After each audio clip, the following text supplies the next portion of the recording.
Good morning.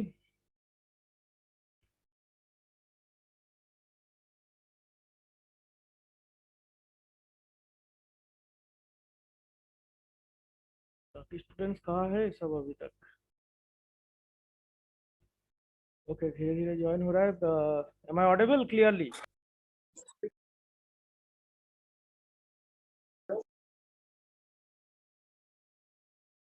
Hello. Yes, sir. Okay,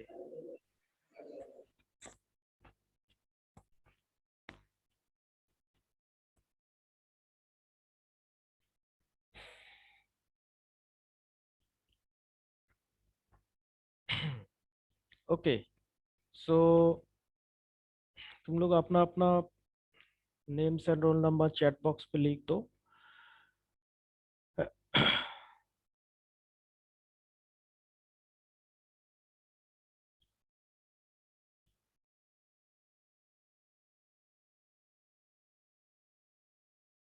so basically आज हम लोग जो स्टडी करेंगे और एक transferred electron device. Okay, last दिन हम लोग टनल डायोड स्टडी किए थे। आई होप तुम लोग देख चुके हो उसका मटेरियल। एक वीडियो भी हम डाले थे गूगल क्लासरूम में।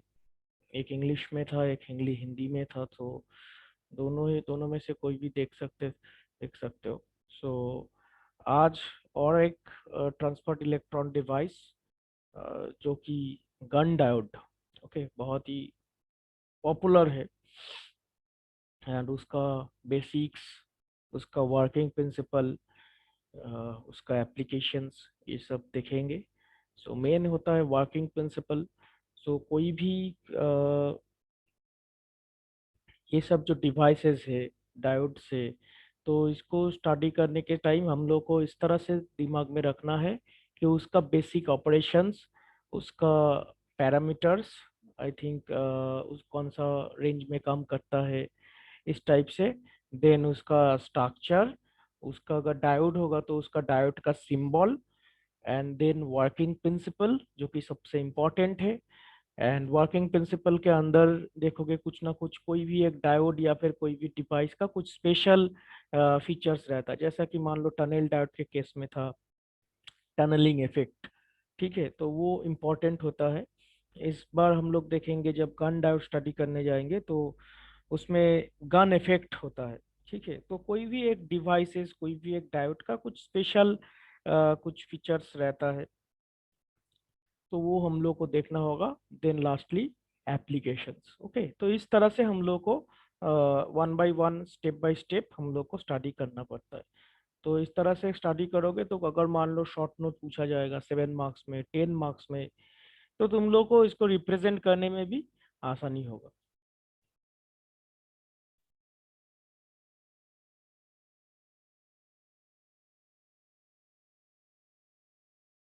ओके। सो लास्ट लास्ट दिन हम एक सैटरडे को एक असाइनमेंट भी शायद पोस्ट किए थे गूगल क्लासरूम में। स्क्रीन विजिबल है ना? Yes, sir. Okay, so only Amritesh submitted his assignment. Okay, so 42 marks actually। ये हम इस तरह से प्लानिंग करते हैं ताकि तुम लोग को सेमिस्टर एग्जाम ध्यान में रखते हुए छोटा छोटा करके हम क्वेश्चंस देते हैं। ठीक है, तो ये बनाने से तुम लोग का एग्जाम का प्रिपरेशन भी ऑलमोस्ट हो जाएगा। ठीक है, हम 7 तक देंगे। 7th असाइनमेंट लास्ट ये सैटरडे को और एक असाइनमेंट देंगे। तो छोटा छोटा असाइनमेंट, बेसिकली 3 क्वेश्चन 4 क्वेश्चन का असाइनमेंट रहता है, लेकिन मैक्सिमम स्टूडेंट हम देखते हैं कि इसको कैजुअली लेता है। खैर, अपना अपना मर्जी है, इसमें उतना ज़्यादा नंबरिंग तो हम नहीं बोलेंगे कि क्लास टेस्ट का 20 मार्क्स है, और सॉरी मिड सेमिस्टर का 20 मार्क्स है, ओवरऑल 5 मार्क्स है, और अटेंडेंस 5 मार्क्स है। You know, okay. So at कोई अगर बोलेगा सर हम सात सात का सात अटेंडेंस असाइनमेंट सबमिट करेंगे तो हमको 5 मार्क्स मिलेगा, ठीक है, हमको 5 मार्क्स नहीं चाहिए और जो भी है। सो उस केस में हम क्या बोलेंगे, लेकिन it is not about 5 marks. Okay, ये मतलब अगर तुम जब सॉल्व करोगे, जब तुम्हारे पास ये क्वेश्चन का आंसर्स रहेगा, देन यूनिवर्सिटी एग्जाम में भी तुमको इसका बेनिफिट मिलेगा। ओके, सो गन डायोड का जो बेसिक प्रॉपर्टीज है, गन डायोड का एक वीडियोस भी है। जैसा ये 21 मिनट का एक वीडियो हम डाले हैं, बहुत ही ब्यूटीफुल वीडियो है। मतलब गन डायोड के ऊपर ये सब जो डिवाइसेस है ना, इस ये सब के ऊपर भी 10 लेक्चर बन सकता है। ओके, इसका हर एक चीज का डेराइवेशन, इसका इक्वेशन, तो हम लोग को एग्जाम पॉइंट ऑफ व्यू से ध्यान में रखते हुए स्टडी करना है। सो ये जो है 10 मिनट का एक हिंदी का एक वीडियो भी हम डाले। This is not my video, parallel video है। हम तो ये क्लास का वीडियो यूट्यूब में अपलोड कर ही देंगे। सो गनडाट का ये जो 21 मिनट का जो वीडियो है, इसके थ्रू तुम लोग जा सकते हो। ठीक है, स्टेप बाय स्टेप इसमें बहुत ही अच्छा से समझाया गया है। जो भी है बेसिक फंडा जो है वो तो देखेंगे ही आज। सो ऑलरेडी अपलोड किया है, एक नोट्स भी अपलोड किया गया है जो हम तुम लोग को दिखाएंगे अभी। तो वो भी उसमें भी working principle and gun effect क्या है, मेन जो क्वेश्चन पूछा जाता है, बहुत ही अच्छा से लिखा हुआ है, देख सकते हो। ओके, सो स्टार्ट करते हैं। तो कोई भी जानते हो तुम लोग, कोई भी स्टडी करने से पहले, as it is in online mode, हम नेट से कलेक्ट करते हैं। तो ये जो है सिंबल दिख रहा है, ये सिंबल नहीं है, मतलब ये डिवाइस ही है, डायोड है। तो this is the picture of Gunn diode. ठीक है ना। तो थोड़ा सा अलग दिखता है, नॉर्मल पीएन जंक्शन डायोड या जेनर डायोड जिस तरह से दिखता है उस टाइप का नहीं। ये यूज होता है high frequency microwave signal generation purpose में, ऑसिलेशन पर्पस में। दैट मीन्स समझ रहे हो कि ये माइक्रोवेव रेंज में इसका हम लोग काम कराते हैं। दैट मीन्स गीगाहर्ट्ज रेंज में काम होगा। नॉर्मली जो हम लोग नॉर्मल सर्किट जो बनाते हैं ना, तुम लोग जैसे जस्ट जिस टाइम में मिनी प्रोजेक्ट बनाते थे, तो उस समय इस तरह का डायोड का हम लोग यूज नहीं करते थे। क्योंकि हम लोग जो काम करते थे वो नॉर्मल लो फ्रीक्वेंसी डिवाइस लेके काम करते थे, नॉर्मल डायोड, रेजिस्टेंस, कैपेसिटेंस ये सब यूज करके बनाते थे। लेकिन अभी जो है ये हाई फ्रीक्वेंसी डिवाइस है, माइक्रोवेव रेंज में काम करे। तो this is the second one we are studying today. First class में मतलब इससे पहले वाला क्लास में टनल डायोड स्टडी हुआ था, वो भी ट्रांसफर्ड इलेक्ट्रॉन डिवाइस था। सो ये भी ट्रांसफर इलेक्ट्रॉन डिवाइस भी लास्ट क्लास में डिस्कस हुआ था थोड़ा सा। ठीक है, जिसमें मतलब ये जो बोला गया है, देखो, semiconductor microwave devices are fabricated on a gallium arsenide substrate because of high mobility. Okay, so इसमें जो ये गन का जो प्रॉपर्टीज था, this is the parameter, operating parameters बोल सकते हो। दैट मीन्स ये जो काम करता है लेस देन 140 गीगाहर्ट्ज। अगर तुम लोग के पास पेन पेपर है तो नोट डाउन कर लो यहाँ से। गन का जो operating frequency limitation, that means इसके ऊपर और काम नहीं करेगा, तो 140 गीगाहर्ट्ज के नीचे काम करेगा। सबस्ट्रेट मटेरियल क्या होगा? Gallium arsenide, indium phosphide, okay, और भी है कैडमियम टेलोराइट। ये सब बेस करके ये गन डायोड को बनाया जाता है। Major applications, local oscillators, amplifier and transmitters. Okay, so this is the Gunn का जो बेसिक्स है। तो ये डिस्कस किया गया था ऑलरेडी। तो इसमें ये पॉइंट जो है पर्टिकुलरली हम एक बार फिर से तुम लोग को शो किए, ताकि आज हम लोग का पॉइंट, मेन डिस्कशन का पॉइंट ये है। क्लियर? तो ऑलरेडी है यूट्यूब में, हम तो अपलोड कर देंगे, बार बार बोल रहे हैं। तो उधर से भी देख सकते हो, और नहीं तो नोट डाउन कर लो। हमेशा एक पेन पेपर रखोगे, क्योंकि कुछ पॉइंट हो सकता है मिस हो जाएगा, कुछ इंपॉर्टेंट पॉइंट रहता है, तो उसको नोट डाउन कर लो। और भी कुछ कुछ हम लोग देखे थे ट्रांसफर इलेक्ट्रॉन डिवाइसेस का, जो बेसिक मतलब पैरामीटर्स होता है ट्रांसफर इलेक्ट्रॉन डिवाइसेस का। That mean transfer electron last class में भी हम डिस्कस किए थे कि it is the movement of transfer of electrons, है ना। Transferred electron, that means energy band diagram जब स्टार्टिंग होता है तो क्या होता है उसमें, इलेक्ट्रॉन्स का मूवमेंट, मतलब कहाँ से कहाँ जा रहा है। ठीक है, हम लोग जानते हैं कि इलेक्ट्रॉन्स का मतलब जब मूवमेंट होता है तो मोबिलिटी बहुत एक बड़ा फैक्टर होता है। आज थोड़ा सा हम वर्किंग प्रिंसिपल में देखेंगे कि मोबिलिटी क्या है। सो एक बात तो साफ है कि जब ट्रांसफर्ड इलेक्ट्रॉन डिवाइसेस में इसमें जो हो रहा है, जो भी कुछ हो रहा है, just due to movement of the electrons. Movement of electrons होने के चलते वहाँ पे मोबिलिटी का फैक्टर आ जाता है, इफेक्टिव मास का फैक्टर आ जाता है। क्लियर? रेदर हम लोग जब माइक्रोवेव ट्यूब स्टडी किए थे उसमें क्या था, उसमें हम लोग का velocity modulation main major factor था। कोई भी एक सिग्नल को एम्पलीफाई करवाने के लिए वेलोसिटी मॉड्यूलेशन का बहुत ज़्यादा इंपॉर्टेंट रोल हो रहा था। That means positive half RF input जो हम लोग प्रोवाइड कर रहे थे उसमें पॉजिटिव हाफ साइकिल में जो बीम इलेक्ट्रॉन है उसको एक एक्सेलरेटिंग फोर्स मिलता है, एंड जो नेगेटिव हाफ साइकिल है उसमें एक रिटार्डेशन फोर्स मिलता था। तो वो था वेलोसिटी मॉड्यूलेशन का कंसेप्ट। लेकिन हम लोग ये सब डायोड के तरफ क्यों आगे बढ़े, ये भी एक है क्वेश्चन पूछा गया था और डिस्कस भी किया गया था। जस्ट उसमें जो है उसका साइज बहुत बल्कि है, ऑपरेटिंग वोल्टेज बहुत ज़्यादा लगता है ट्यूब्स ऑपरेट करने में। तुम लोग समझ ही रहे हो कि माइक्रोवेव ऑसिलेटर, दैट मीन्स मान लो एक ट्रैवलिंग वेव ट्यूब, उस कितना बड़ा टाइप का एक डिवाइस है, उसको चलाने में कितना तुम्हारा पावर लगेगा। सो रेदर यहाँ पे हम लोग का डायोड मतलब छोटा छोटा कंपोनेंट है। तो एज पर स्पेसिफाइड एप्लीकेशन जहाँ पे यूज किया जा सकता है वहाँ पे हम लोग यूज करते हैं। तो यहाँ पे जो मेन हम लोग गान अभी स्टार्ट करने वाले हैं, तो मेन जो मेरा टी डी मतलब ट्रांसफर्ड इलेक्ट्रॉन डिवाइसेस का जो मेन फंडा है, दिस वन क्या लिखा हुआ है, डोंट हैव जंक्शन। ओके, तो इसका मतलब क्या हो रहा है कि हम लोग जब स्टडी करते हैं नॉर्मल पीएन जंक्शन डायोड, उसमें क्या होता है, एक जंक्शन फॉर्म होता है ना, एक पी साइड रहता है एक एन साइड रहता है, दोनों अलग अलग मटेरियल, पी टाइप डोपिंग किया जाता है, एन टाइप डोपिंग किया जाता है, एंड बीच में एक जंक्शन होता है। क्लियर। तो यहाँ पे जो गन गन डायोड का जो बेसिक मेरा फंडा है, यहाँ पे कोई भी मेरा जंक्शन या बैरियर इस तरह का फॉर्म नहीं करेगा। ठीक है, मतलब यहाँ पे मतलब मेन और भी अच्छा से बोला जाए तो कोई भी डिप्लेशन लेयर फॉर्म नहीं करेगा। This is a basic diagram of a जो गन डायोड। इसमें देखो क्या हुआ है, कोई भी पी टाइप मटेरियल इसमें नहीं है। ठीक है, ठीक तरह सीख के देखना, कोई भी पी टाइप मटेरियल इसमें नहीं है। इसमें देखो ये भी एन टाइप मटेरियल है, ये भी एन टाइप मटेरियल है, एंड बीच में भी ये भी एन टाइप मटेरियल। क्लियर। ये जो बीच में एन टाइप मटेरियल है इसको बोला जाता है active region. Active region short में हम लिख रहे हैं एक्टिव रीजन। बीच में जो ये जो एन दिख रहा है। क्लियर।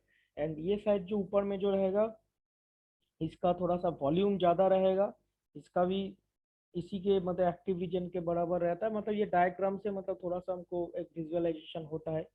तो ये जो प्लस सिंबल का मीनिंग क्या होता है, लास्ट क्लास में भी बोला गया था, कोई भी एक पी प्लस या फिर एन प्लस इस तरह से लिखा हुआ रहता है।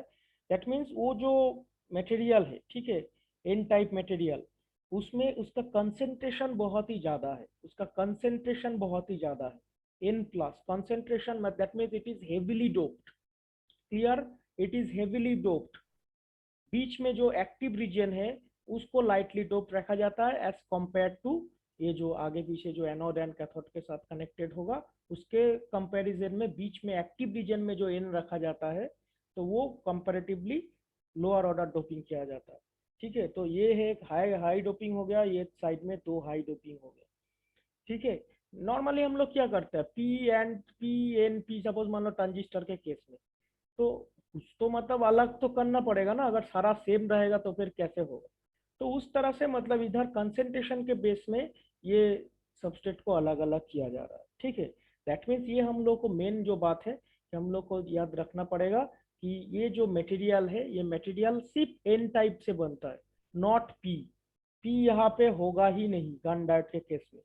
क्लियर, ये एकदम याद रख लो, पी टाइप होगा नहीं, एंड पी टाइप से बनेगा भी नहीं। कोई बोल सकता है सर पी प्लस, पी बीच में पी देंगे, बीच में इधर पी रखेंगे, बीच इस तरह से P, no. Gunn diode is always made of N type materials. Clear हुआ। एंड नीचे हम लोग एक हीट सिंक लगाते हैं, ऊपर में भी, दैट मीन्स यहाँ पे एक मेटेलिक कंडक्टर, यहाँ पे एक मेटेलिक, जैसे जहाँ से एनोड एंड कैथोड कनेक्टेड होगा। तो और भी एक पिक्चर हम लोग देखेंगे। तो क्लियर हुआ, इसका जो बेसिक मतलब डायग्राम है, स्ट्रक्चर है, इट इज बेसिकली स्ट्रक्चर। तो गन डायोड का इस तरह से दिखता है। क्लियर।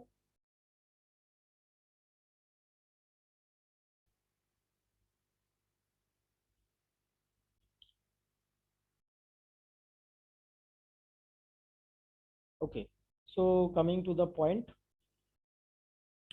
देखो यहाँ पे गन डायोड के बारे में बेसिक मतलब नोट्स लिया गया है।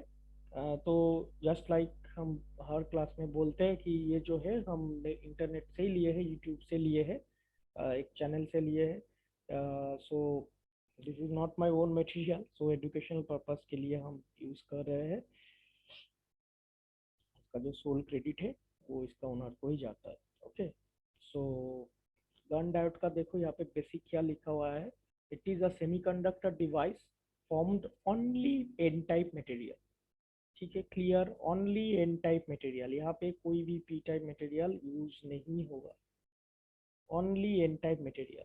देन क्या, electrons are majority carriers in n type materials and electrons, that mean p type materials में होल्स होता है, यहाँ पे एन टाइप मटेरियल्स में इलेक्ट्रॉन्स होगा, दैट यू नो।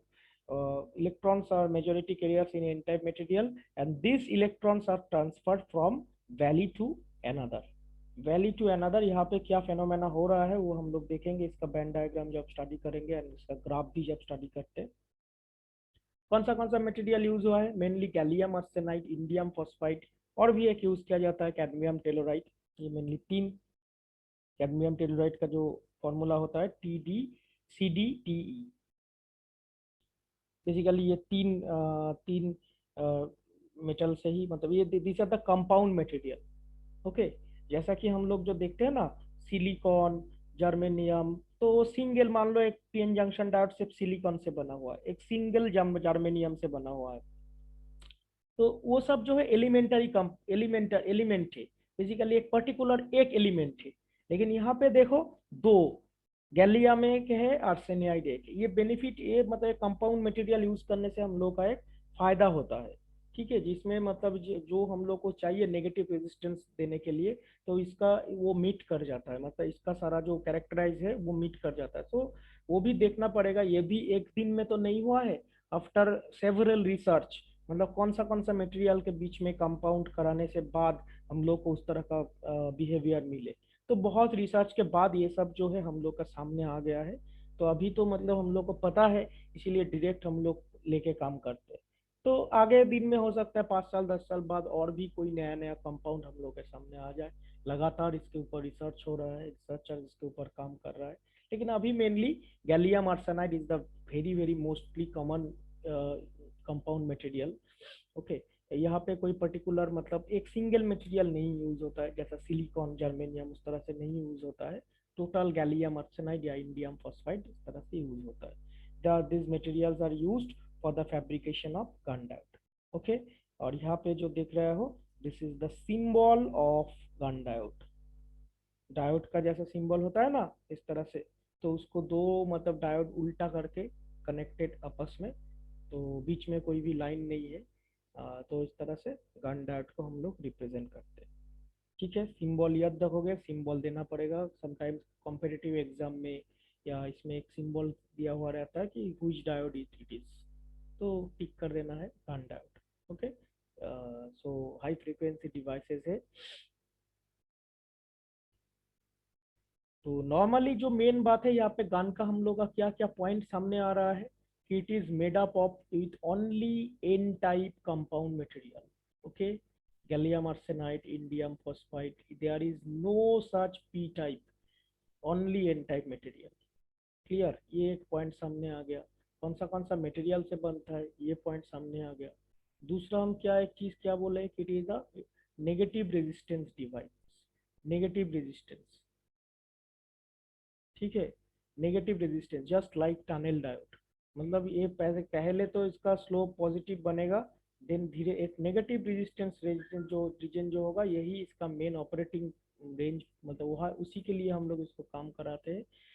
क्यों, क्योंकि नेगेटिव रेजिस्टेंस जो तुम लोग जानते हो, जो पॉजिटिव रेजिस्टेंस डिवाइस है, तो वो क्या करता है जब एक काम करता है तो वो पावर को एब्जॉर्ब कर लेता है, राइट। लेकिन जो नेगेटिव रेजिस्टेंस डिवाइसेस है वो क्या करता है, पावर को डिलीवर करेगा उस पर्टिकुलर रेंज पे, मतलब जो नेगेटिव रीजन है उस पर्टिकुलर रेंज पे उस पावर को डिलीवर करेगा सर्किट में। And just because of it हम लोग का जो मेन इनपुट रहेगा वो एम्पलीफाई हो जा सकता है, या फिर उसमें ऑसिलेशंस प्रोवाइड हो सकता है सर्किट में। तो just because of this beautiful feature negative resistance हम लोग इस डायोड को यूज करते हैं। क्लियर? टनल डायोड भी ये नेगेटिव रेजिस्टेंस फैमिली में जाता है, गन डायोड भी नेगेटिव रेजिस्टेंस फैमिली में जाता है। क्लियर? सो ये जो नेगेटिव रेजिस्टेंस फीचर है, इसी के चलते हम लोग tunnel diode and Gunn diode को ये माइक्रोवेव जनरेशन पर्पस के लिए यूज कर रहे हैं, नथिंग एल्स, सिर्फ just only because of this beautiful negative resistance feature. Okay, तुम लोग आई थिंक सब कोई अटेंडेंस अभी तक नहीं दिए हो, जो लोग नहीं दिए हो अटेंडेंस एक बार दे दे, जो लोग नहीं हुआ है। अभी जो है इसका मेन जो है वर्किंग प्रिंसिपल, उससे पहले और भी एक इसका स्ट्रक्चर जो पहले हम जो दिखाए थे उसी को थोड़ा सा इलेबोरेट इसमें किया गया है। देखो यहाँ पे जो दिया गया है स्ट्रक्चर, सेम वही चीज दिया गया है। ऊपर में N प्लस सबस्ट्रेट जो कि हाईली डोप्ड है एन एनोड के साथ कनेक्टेड, एंड सिमिलरली नीचे वाला भी N plus substrate of GaAs, मतलब तीनों का तीनों ही GaAs का बना हुआ है, गैलियम आर्सेनाइड का, एंड बीच में N एक्टिव रीजन जो कि थोड़ा सा लाइटली डोप्ड है। Okay, this is the structure. ऊपर में एक एनोड है, नीचे में कैथोड है। कैथोड को कहते हैं, कैथोड के साथ एक हीट सिंक लगा हुआ रहता है। दैट मीन्स हीट सिंक का काम तुम लोग जानते हो, मतलब जो अगर एब्जॉर्ब, मतलब एक मटेरियल है, this is a one type of material जो कि एक सर्किट में बहुत सारा जगह में हीट सिंक लगा हुआ जाता है। सर्किट में भी, घर पे जो हम लोग इन्वर्टर या फिर कोई भी मतलब इलेक्ट्रॉनिक डिवाइसेस यूज करते हैं तो उसमें भी हीट सिंक्स रहता है कभी कभी। तो क्या होता है, मतलब बहुत ज़्यादा अगर कोई जगह पे हीट हो रहा है तो हीट सिंक मतलब उस हीट को थोड़ा सा एब्जॉर्ब कर लेता है। उससे क्या होता है, डिवाइस का एक लाइफ थोड़ा सा ठीक ठाक रहता है, डैमेज होने से रोकता है। एंड ऊपर में जो है गोल्ड फिल्म रहता है।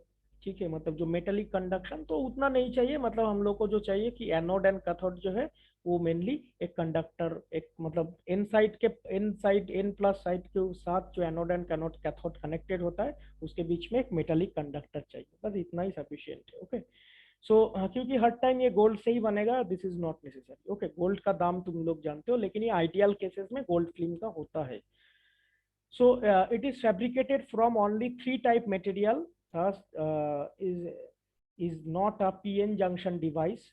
तो डेफिनेटली यहाँ पे अगर कोई P है ही नहीं, होल का कुछ एग्जिस्टेंस है ही नहीं, तो फिर इसमें PN जंक्शन का कोई बात ही नहीं।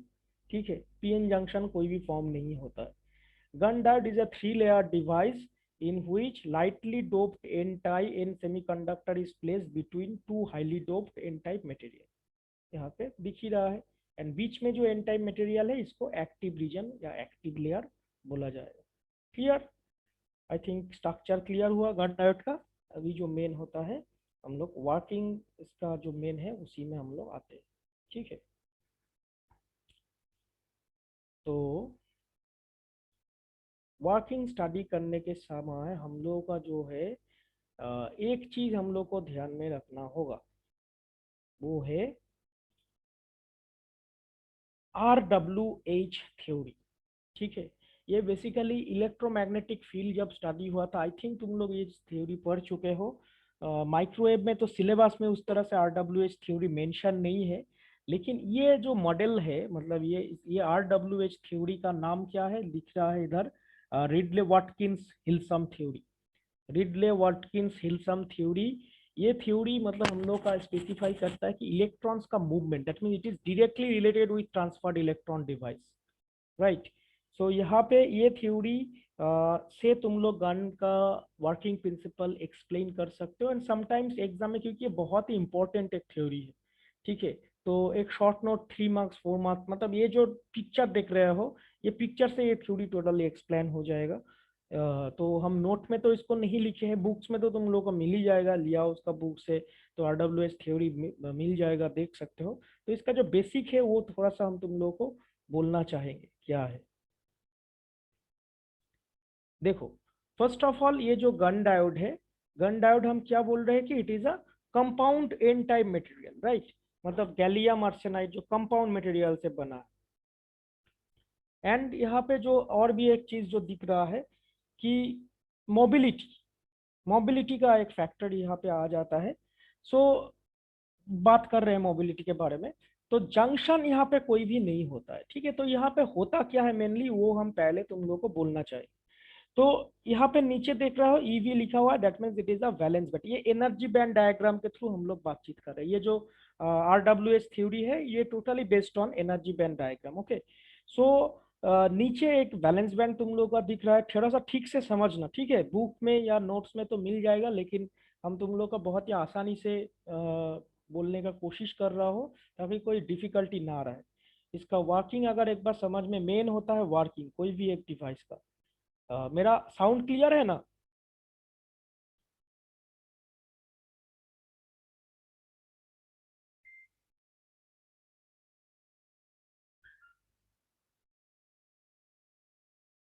M I audible? Yes, sir. Audible. Okay, so यहाँ पे ठीक से देखो, नीचे एक वैलेंस बैंड है, ऊपर में एक कंडक्शन बैंड है। ओके, एंड इस दोनों के बीच में हम लोग क्या जानते हैं, इसके दोनों के conduction band and valence band के बीच में क्या होता है, फॉरबिडन एनर्जी गैप, जिसको हम लोग ईजी से डिनोट करते हैं। तो कुछ फीचर्स हम लोग को याद रखना पड़ेगा, दैट मीन्स कुछ फीचर्स बोल रहा हूँ, कुछ वैल्यूज, ठीक है। ये electron gap, forbidden gap, that means जो एनर्जी बैंड गैप है, उसको, उसका जो वैल्यू होता है 1.43 इलेक्ट्रॉन वोल्ट, इतना होना ही पड़ेगा, ठीक है। इससे नीचे नहीं जाएगा। मतलब ये जो सारा का सारा फीचर्स हम लोग देख रहे हैं, वैल्यूज, ये सारा वैल्यूज मीट करने से ही हम लोग का नेगेटिव रेजिस्टेंस मिलेगा। We are more concerned about negative resistance. Okay, कि नेगेटिव रेजिस्टेंस कैसे मिलता है एक सर्किट में। सो इस केस में, जस्ट अ सेकंड,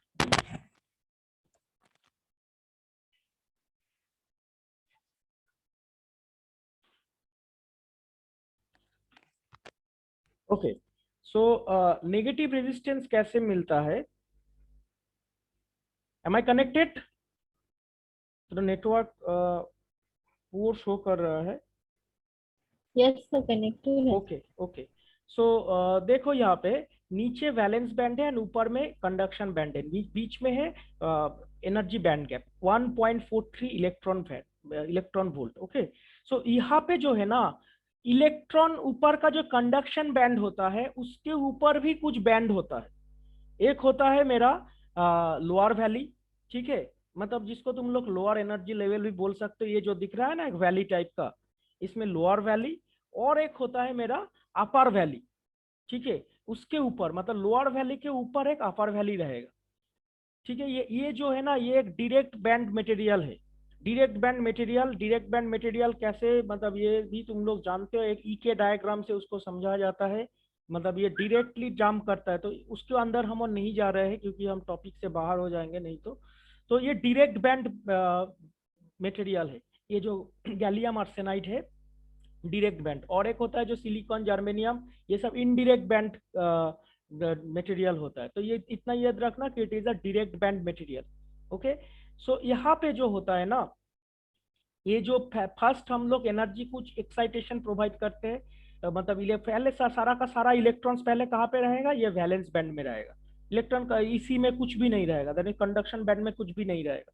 तो ये इलेक्ट्रॉन वैलेंस बैंड को अगर तुम लोग एक्साइट करते हो, बाहर से इलेक्ट्रिक फील्ड प्रोवाइड करते हो या जो भी कुछ देते हो, तो यह क्या करेगा, यहाँ से इलेक्ट्रॉन्स ऊपर में ये कंडक्शन बैंड में पहुंच जाएगा, ठीक है। कंडक्शन बैंड में पहुंच जाने का साथ साथ क्या होगा उस समय, जो क्या होगा हम लोग का, अगर तुम लोग ग्राफ ड्रॉ करोगे, इसका जो VI कैरेक्टर, इसको पैरेलल लेके चलते हैं, तो जब तुम लोग नॉर्मल जो वोल्टेज, थोड़ा सा वैलेंस बैंड में सारा का सारा इलेक्ट्रॉन से वैलेंस बैंड को अगर वोल्टेज एक्साइटेशन कर रहे हो या फिर बाहर से इलेक्ट्रिक फील्ड दे रहे हो, तो क्या हो रहा है, इलेक्ट्रॉन्स ऊपर तरफ जा रहा है। इलेक्ट्रॉन्स ऊपर तरफ जा रहा है, मतलब you will get the current value, definitely movement हो रहा है। मूवमेंट हो रहा होने का साथ साथ that means you will get the current, ठीक है, पॉजिटिव करंट तुम लोग को मिलेगा। तो इसका मतलब हो रहा है you will get the current, that means when you increase the voltage or electric field, you will get the current, that means increased current। Clear हुआ?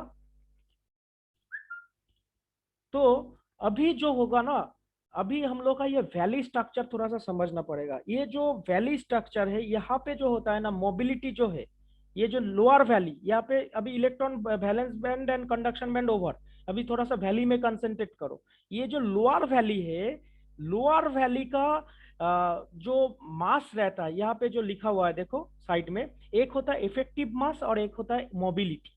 मोबिलिटी मतलब क्या, कि कोई भी मतलब इलेक्ट्रॉन जो होता है, how fast it can transfer from one one position to another position in a semiconductor material और in a metal. Okay, electrons का फ्री मूवमेंट कितना है, वही होता है मोबिलिटी के ऊपर डिपेंड करता है।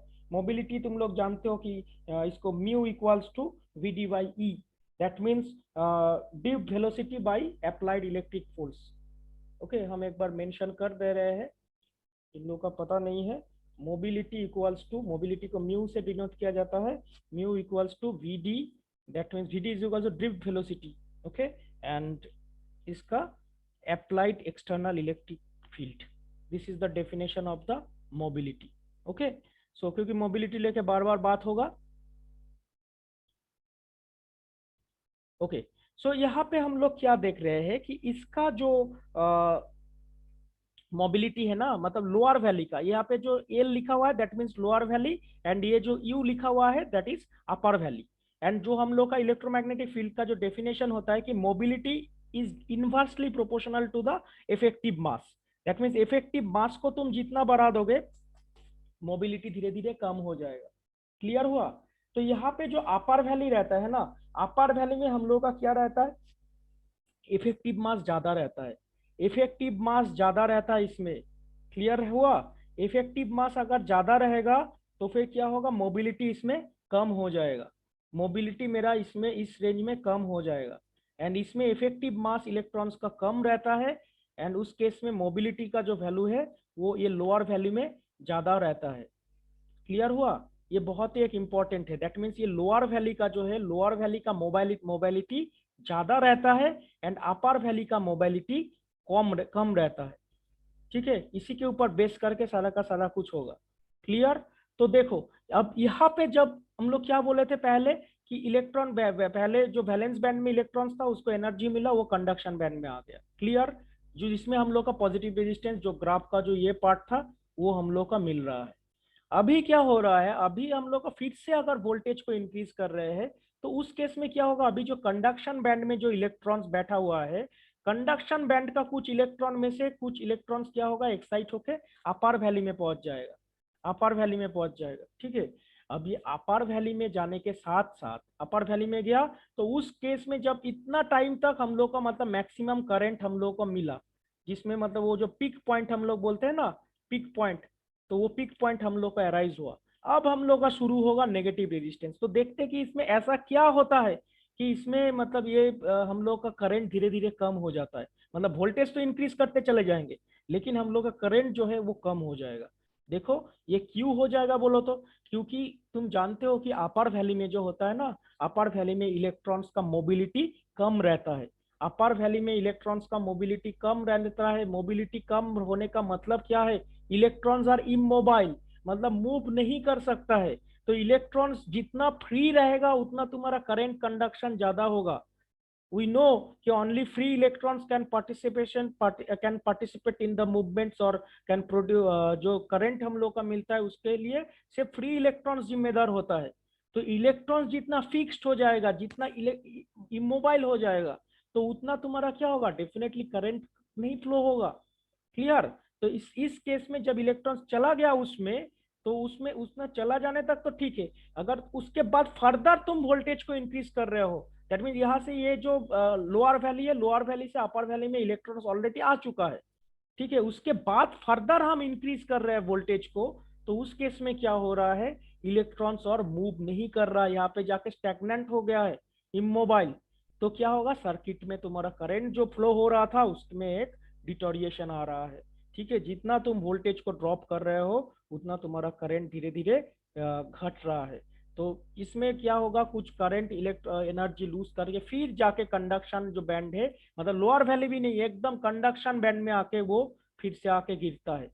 ठीक है, तो इलेक्ट्रॉन्स का जो ये जो डाउनवर्ड हम लोग वोल्टेज इंक्रीज करते चले जा रहे हैं, ये बात याद रखना, लेकिन इलेक्ट्रॉन्स अपर मतलब जो ऊपर का जो अपर वैल्यू है उसके उसके उससे कंडक्शन बैंड में फिर आने लगा। तो ये जो एक ड्रॉपिंग है, तो इसमें हम लोग का करंट का हम लोग का घट रहा है, ठीक है, करंट घट रहा है, तो ये है नेगेटिव रेजिस्टेंस, ठीक है। तो नेगेटिव रेजिस्टेंस यहाँ पे देखो, यहाँ पे एक बहुत ही एक अच्छा से पॉइंट लिखा गया है कि इफेक्टिव मास जो है अपर वैली का ज्यादा रहेगा लोअर वैली के रेस्पेक्टिव में, इफेक्टिव मास, ठीक है, effective mass. And upper valley में जो मोबिलिटी है, अपर वैली का मोबिलिटी लोअर वैली का मोबिलिटी से कम रहेगा। मोबिलिटी का मतलब ही समझ रहे हो, मोबिलिटी मतलब इलेक्ट्रॉन का फ्री मूवमेंट, तो ये ऊपर का जो अपर वैली है उसमें कम रहता है, ठीक है। तो यहाँ पर भी एक चीज है कि जो अपर वैली एंड लोअर वैली, इस दोनों के बीच का जो डिस्टेंस है डेल ई से इसको रिप्रेजेंट किया गया है, इसका वैल्यू भी 0.36 इलेक्ट्रॉन वोल्ट रहता है, ठीक है। दैट मीन्स इसका मतलब क्या है, ये जो अपर वैली एंड लोअर वैली का जो एनर्जी है, ठीक है, ये हमेशा लेस देन होना चाहिए ये बैंड गैप एनर्जी से। ये कंडीशन अगर सेटिस्फाई होगा तभी जाके मेरा मतलब ये नेगेटिव रेजिस्टेंस प्रोवाइड होगा। यहाँ पे देखो बैंड गैप एनर्जी कितना है, 1.43 इलेक्ट्रॉन वोल्ट, और यहाँ पे डेली कितना है, 0.36, काफी ज्यादा है, मतलब इसके काफी ज्यादा है 0.36, और यहाँ पे 1.43। तो ये सब जो फीचर्स है ना, तो एक एक फीचर्स हो गया ये वाला, ठीक है। दूसरा फीचर्स और एक क्या बोले थे, देयर इज नो जंक्शन, मतलब पी टाइप मटेरियल यूज नहीं किया गया है, no junction, only N type material है, ठीक है, क्लियर हुआ। एंड यहाँ पे जो मोबिलिटी का केस है, दैट मीन्स अपर वैली का मोबिलिटी लोअर वैली का मोबिलिटी से काफी कम होना चाहिए। तो ये सारा जो पॉइंट है, ये सारा पॉइंट मीट करने से ही हम लोग का नेगेटिव रेजिस्टेंस मिलेगा, ठीक है।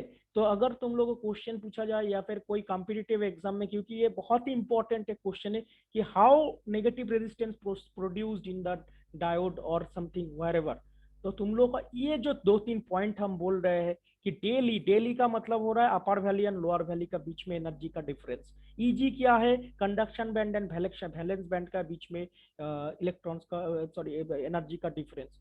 तो ये जो फॉर्मूला बोले हैं हम कि डेली को ईजी से बहुत बहुत कम होना पड़ेगा, रेदर उल्टा भी बोल सकते हो कि फॉरबिडन एनर्जी बैंड गैप का एनर्जी ये दोनों वैली का एनर्जी से काफी ज्यादा होने लगेगा, ठीक है। इसका भी रीजन है, इसका क्या रीजन है बोलो तो, देखो ये दोनों अगर मान लो इक्वल इक्वल है, ये दोनों अगर इक्वल इक्वल अगर रख दोगे ना, तो फिर क्या होगा, मतलब इलेक्ट्रॉन्स जो है सारा का सारा ये कंडक्शन बैंड से इलेक्ट्रॉन्स वैलेंस बैंड में वापस आ जाएगा। इसीलिए बैंड इसका इसका डिस्टेंस इतना ज्यादा है ताकि ये अपर वैली से डायरेक्ट वैलेंस बैंड में ना आ पाए, ठीक है। ये अपर वैली से लोअर ही आके ये स्टेबल, क्योंकि हम लोग वही चाहते हैं। क्लियर हुआ? आई थिंक ये 1 मिनट हो गया और लेस देन 1 मिनट बाकी है, फिर से एक बार सेशन ज्वाइन करो। I need only 5 minutes more, क्योंकि ये कंप्लीट नहीं होगा गन डाउट। फिर से लिंक क्रॉस हो जाने के बाद फिर से एक बार ज्वाइन करना, हमको 5 मिनट और चाहिए। ओके, सो जहाँ पे हम लोग बातचीत कर रहे थे कि ये डिस्टेंस इसीलिए इस तरह से कॉन्फ़िगरेशन किया गया है, ठीक है। ये सारा फीचर्स मेंटेन होगा तभी जाके मेरा नेगेटिव रेजिस्टेंस हम लोगों को प्रोवाइड होगा। सो RWH थ्योरी का जो बात कर रहे थे, सेम टू सेम वही डायग्राम मेरे को दिखाया गया है यहाँ पे, सेम डायग्राम वही चीज है, लेकिन यहाँ पे थोड़ा सा और वैल्यू दिया हुआ है। लेकिन वैल्यू के ऊपर तुम लोग मत जाओ, जो हम पहले दिखाए हैं उतना ही वैल्यू अगर याद रखोगे तो चलेगा। इतना मतलब डिटेल्स में वैल्यू मतलब कितना कितना एकदम एग्जैक्ट 180 सेंटीमीटर